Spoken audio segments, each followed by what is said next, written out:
अगर मैं आपसे कहूं कि हूती विद्रोहियों ने सऊदी अरब पर वो हमला कर दिया है, अरे जिसे देखकर सऊदी अरब तो छोड़िए, अमेरिका तक तहलका मच चुका है। सवाल ये उठता है कि आखिरकार ये हूती विद्रोही हैं कौन, और अब ईरान अमेरिका के जंग में ये क्यों कूदना चाहते हैं, और ये क्यों सऊदी अरब पर अटैक कर रहे हैं और सऊदी अरब की बड़ी से बड़ी रिफाइनरी को तहस नहस कर दे रहे हैं।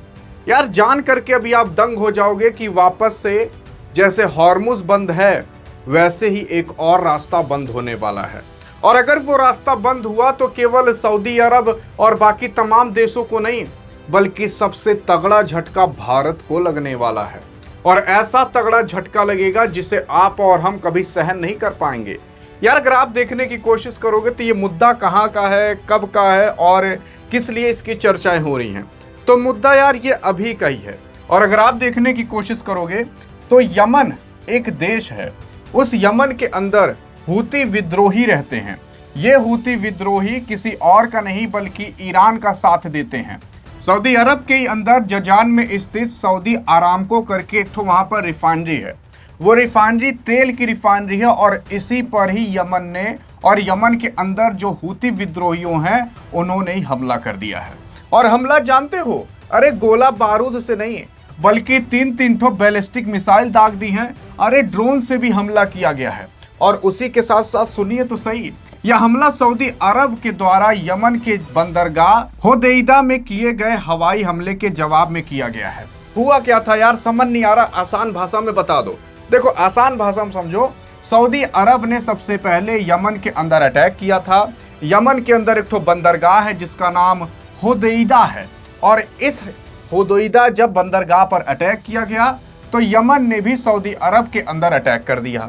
और यमन ने जब सऊदी अरब के अंदर अटैक किया तो जजान में स्थित एक ठो सऊदी अरामको करके तेल रिफाइनरी उस पर अटैक किया, और साथ ही साथ एक जगह पर और अटैक किया था। अब कहां पर अटैक किया उसके बारे में समझते हैं। देखो सबसे पहले देख लेते हैं, जजान यहां पर है तो यमन यहां पर है। तो यमन ने क्या किया, इस जजान पर अटैक किया, और उसी के साथ साथ एक और जगह जिसका नाम है यानबू, यहां पर भी अटैक किया था। तो दो जगह पर अटैक किया गया है, और ये अटैक ड्रोन के माध्यम से, बैलिस्टिक मिसाइल और क्रूज मिसाइल, इन तीन चीजों का इस्तेमाल किया गया। अब ये बैलिस्टिक मिसाइल, क्रूज मिसाइल क्या है, मैंने आपको कई सारी वीडियो में पीछे बता करके रखा है, एक बार फिर जान लेते हैं। जवान इसे घचघचाक जाती है उसे कहते हैं क्रूज मिसाइल, जैसे भारत की ब्रह्मोस है, और जो ऐसे जाती पहले आसमान में जाएगी फिर धड़ाम से गिर जाएगी, इसे कहते हैं बैलिस्टिक मिसाइल। तो इन दोनों मिसाइलों का इस्तेमाल किया गया है, कोई और नहीं बल्कि यमन के द्वारा, और उसी के साथ साथ ड्रोन से भी अटैक किया गया। अब समझते हैं कि आखिरकार कितने खतरनाक रिफाइनरी पर इन लोगों ने अटैक किया। देखो यार, जजान में जो हाल फिलहाल रिफाइनरी है सऊदी अरब की, अरामको रिफाइनरी, वो 5वीं सबसे बड़ी तेल रिफाइनरी है सऊदी अरब की। और जानते हो वो एक दिन के अंदर 4 लाख बैरल कच्चे तेल को प्रोसेस कर सकती है, उस पर हमले किए गए हैं। अब समझ सकते हो इससे भी बड़ी बड़ी रिफाइनरी वो थी जिसको अभी हाल फिलहाल उड़ा दिया गया है अटैक करके। अब देखो जब सैटेलाइट की इमेज देखी गई तो कुछ इस तरीके से दिखाई दे रहा था। अब ये जो आपको ऑरेंज कलर के स्पॉट दिख रहा है वहां पर काला हो चुका है, खाली दिखाया नहीं जा रहा। फिर उसी के साथ साथ हूती ने इस हमले में 3 बैलिस्टिक मिसाइल के साथ साथ क्रूज मिसाइल और ड्रोन का इस्तेमाल करने का भी दावा किया है। ये हम नहीं बल्कि यमन के लोग खुद बता रहे हैं कि हमने ये सारी चीजें इस्तेमाल की हैं। फिर उसके साथ साथ जब सैटेलाइट का डाटा पाया गया नासा के माध्यम से, तो सोशल मीडिया पर फुटेज के अनुसार हमले के बाद जजान रिफाइनरी में काले धुएं और गुब्बार उड़ते हुए दिखाई दिया है। आग अगर आप देखोगे हॉटस्पॉट दर्ज किए गए हैं, और उसी के साथ साथ इस कारण की वजह से उस इलाके में बत्ती तक गुल हो गई है। बत्ती का मतलब, अरे लाइट कट चुकी है। इतना खतरनाक अटैक हुआ है, और देख सकते हो कितना बड़े एरिया को कवर किया गया है। अब आप सोच रहे हो कि यार चलो ये तो सऊदी अरब के अंदर अटैक है, आपको और हमें क्या फर्क पड़ेगा, भारत पर क्या फर्क पड़ेगा, ये तो सऊदी अरब बर्बाद हो रहा है।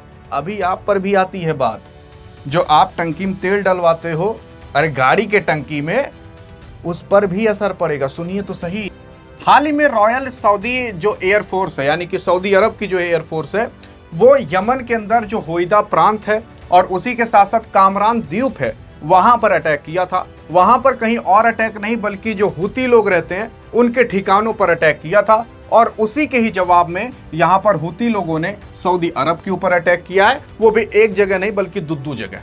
फिर उसके बाद देखने की कोशिश करोगे तो मिडिल ईस्ट में फैली इस नई जंग के वैश्विक तेल बाजार के अंदर और लाल सागर के अंदर व्यापारिक मार्ग पर बड़ा संकट खड़ा हो रहा है और इसकी आशंकाएं काफी तेजी से जताई जा रही हैं। एक बार यार मैप में देखते हैं कि आखिरकार पूरा पूरा बवलवा मच कहां रहा है। तो देखो ये है प्यारा सा भारत, और प्यारा सा भारत से अगर आप थोड़ी दूर जाओगे, 2-4 कदम पर ही जाओगे तो ये देखो कि यमन आ जाता है। ये वाला देश ही है यमन, और यहीं पर ही पूरा का पूरा हाल फिलहाल अटैक हुआ है। इसी यमन के अंदर हूती विद्रोही रहते हैं। हूती विद्रोही कोई दूसरे जीव जंतु नहीं है, बल्कि वो भी मनई है, और वो लोग ईरान का साथ देते हैं। और अब क्यों देते हैं? क्योंकि ईरान इस यमन को फंड करता है, वहाँ पर जो हूती विद्रोही हैं। और ऐसी ईरान ने अपने कई सारे गुट बनाए हैं, जैसे एक तो यमन के अंदर रहता है, कुछ सीरिया के अंदर रहते हैं। ऐसी तमाम देशों के अंदर जो ईरान है उसके गुट रहते हैं। वैसी एक गुट यमन के अंदर रहता है जिसे कहा जाता है हूती विद्रोही। अगर ईरान ने एक इशारा दे दिया कि यमन एक काम करो, सऊदी अरब को खत्म कर दो, तो तुरंत धड़ल्ले से यमन के जो हूती विद्रोही हैं वो लोग सऊदी अरब पर अटैक कर देंगे। हाँ जी हाँ, यही सही बात है। और देखो यार, अगर दुनिया में कहीं पर भी तहलका मचे, लेकिन अगर इस एरिया में तहलका मचता है इतने दुनिया में, तो जान जाइए भारत के लिए बहुत बड़ा खतरा है। भारत के लिए युद्ध के लिए खतरा नहीं है, भारत के अंदर खतरा है। खतरा इसलिए है क्योंकि दुनिया का लगभग तेल यहीं से ही आता जाता है भैया, और अगर यहीं पर ही दिक्कत होगी तो सिंपल सी बात है, भारत के अंदर तेल गैस की दिक्कत होगी। और भारत अभी भी 70-80% इन्हीं देशों पर डिपेंड है। और अब आप खुद सोच कर देखिए कि भैया ये सऊदी अरब है और ये यमन है, इन दोनों के बीच युद्ध हो रहा है। लेकिन आपसे एक सवाल है, अगर आपने यमन की राजधानी बता दी ना, तो आपके कमेंट को हार्ट भी दे दिया जाएगा और पिन भी कर दिया जाएगा। देखते हैं आप बता पाते हो कि नहीं, ताकि आपको यमन देश याद हो जाए और उसके अंदर जो हूती विद्रोही रहते हैं वो याद हो जाए। अब अगर आप आगे देखने की कोशिश करोगे तो देखो ये बड़ा का मैप है यमन का, ठीक है। तो यमन है, यमन में कहां पर अटैक हुआ था देख रहे हो, हुदैदिया जो ये जगह है ना, यहीं पर ही जो सऊदी अरब है उसने अटैक किया था। फिर उसके बाद सऊदी अरब ने इनके ऊपर अटैक किया। तो भैया इसे गोल गोल चल रहा है, ये इनके ऊपर कर रहे हैं, ये इनके ऊपर, ये इनके ऊपर, ये उनके ऊपर। चलो यहां तक भी ठीक था, लेकिन बात यहां से बिगड़ जाती है जब यमन ने ये कह दिया कि भैया ये जो रास्ता आप बाबल मंडेप का देख रहे हो ना, बाबल मंडेप स्ट्रीट, ये बहुत सकरा रास्ता है। लेकिन इतना सकरा रास्ता है तब भी यहाँ से दुनिया का लगभग 12 से 15% का ट्रेड होता है। और यार मैंने 1-2 महीना पहले ही बता दिया था कि आप देखिएगा यमन क्या करेगा, इस रास्ते को बंद कर देगा। और अगर इस रास्ते को बंद कर दिया ना, तो भारत भैया बहुत नुकसान झेलेगा।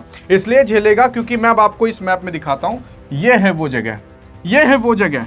और अगर ये रास्ता बंद हो गया तो जानते हो क्या होगा? आपने सुना होगा कि भारत ने मदर ऑफ ऑल डील किया था हाल फिलहाल। अब मैं आपको जूम करके दिखाता हूं कि आखिरकार भारत पर क्या खतरा मंडरा रहा है।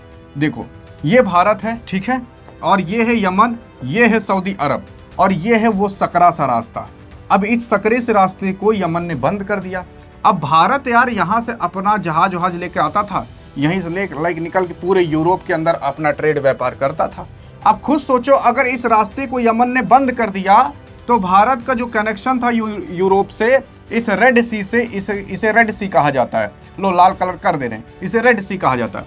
तो ये रास्ता बंद हो जाएगा। अगर यहाँ पर बंद हो गया तो दुनिया में एक बार वापस से त्राही मचेगी। मतलब इस स्ट्रेट ऑफ हॉर्मुज से दुनिया का 20% का तेल तो रुका हुआ था, लेकिन अब इधर से भी 12 से 15% का ट्रेड यानी कि व्यापार रुकेगा और भारत का भी बहुत बड़ा नुकसान होगा। अभी तो नुकसान केवल यहीं से हो रहा था कि भारत कुछ खरीद नहीं पा रहा था, लेकिन भारत इधर से किनरवा से आकर सऊदी अरब से तेल ओल खरीद कर लेकर चला जा रहा था, लेकिन अब वो भी नहीं खरीद पाएगा। मेन दिक्कत की बात ये है। और अब क्या होगा क्या नहीं होगा आप देख रहे हो। इसीलिए यही सब छोटे छोटे कारण है जिसकी वजह से भारत के अंदर शेयर बाजार धीरे धीरे करके नीचे गिर रहा है, धीरे धीरे करके महंगाइयां बढ़ रही हैं। और इसी वजह से आप देखोगे सरकार जोर मार रही है कि भैया 2030 तक रहने दो, बल्कि E20 तुरंत ले आओ, क्योंकि अब ये रास्ता भी बंद हो रहा है, ये भी बंद हो रहा है। अब तेलवा नहीं मिलेगा तो आखिरकार जाएंगे कहाँ? तो मेन बात यह है कि आपको पेट्रोल पंप पर तेल भले मिल रहा होगा, लेकिन नितिन गडकरी जी के पीछे एकदम खोई मच चुकी है। जल्दी से कैसो करके ले आओ भैया E20, नहीं तो बहुत बड़ी दिक्कत हो जाएगी। अब समझ में आया क्यों E20 बहुत जल्दी लाया जा रहा है, क्योंकि तेल और कुछ नहीं आ पा रहा है भैया, केवल कहने के लिए आ रहा है। तो कुछ ना कुछ तो करके चलाना पड़ेगा देश। इसी वजह से E20 तुरंत आ रहा है और सरकार आपको ये सारी चीजें बताती नहीं।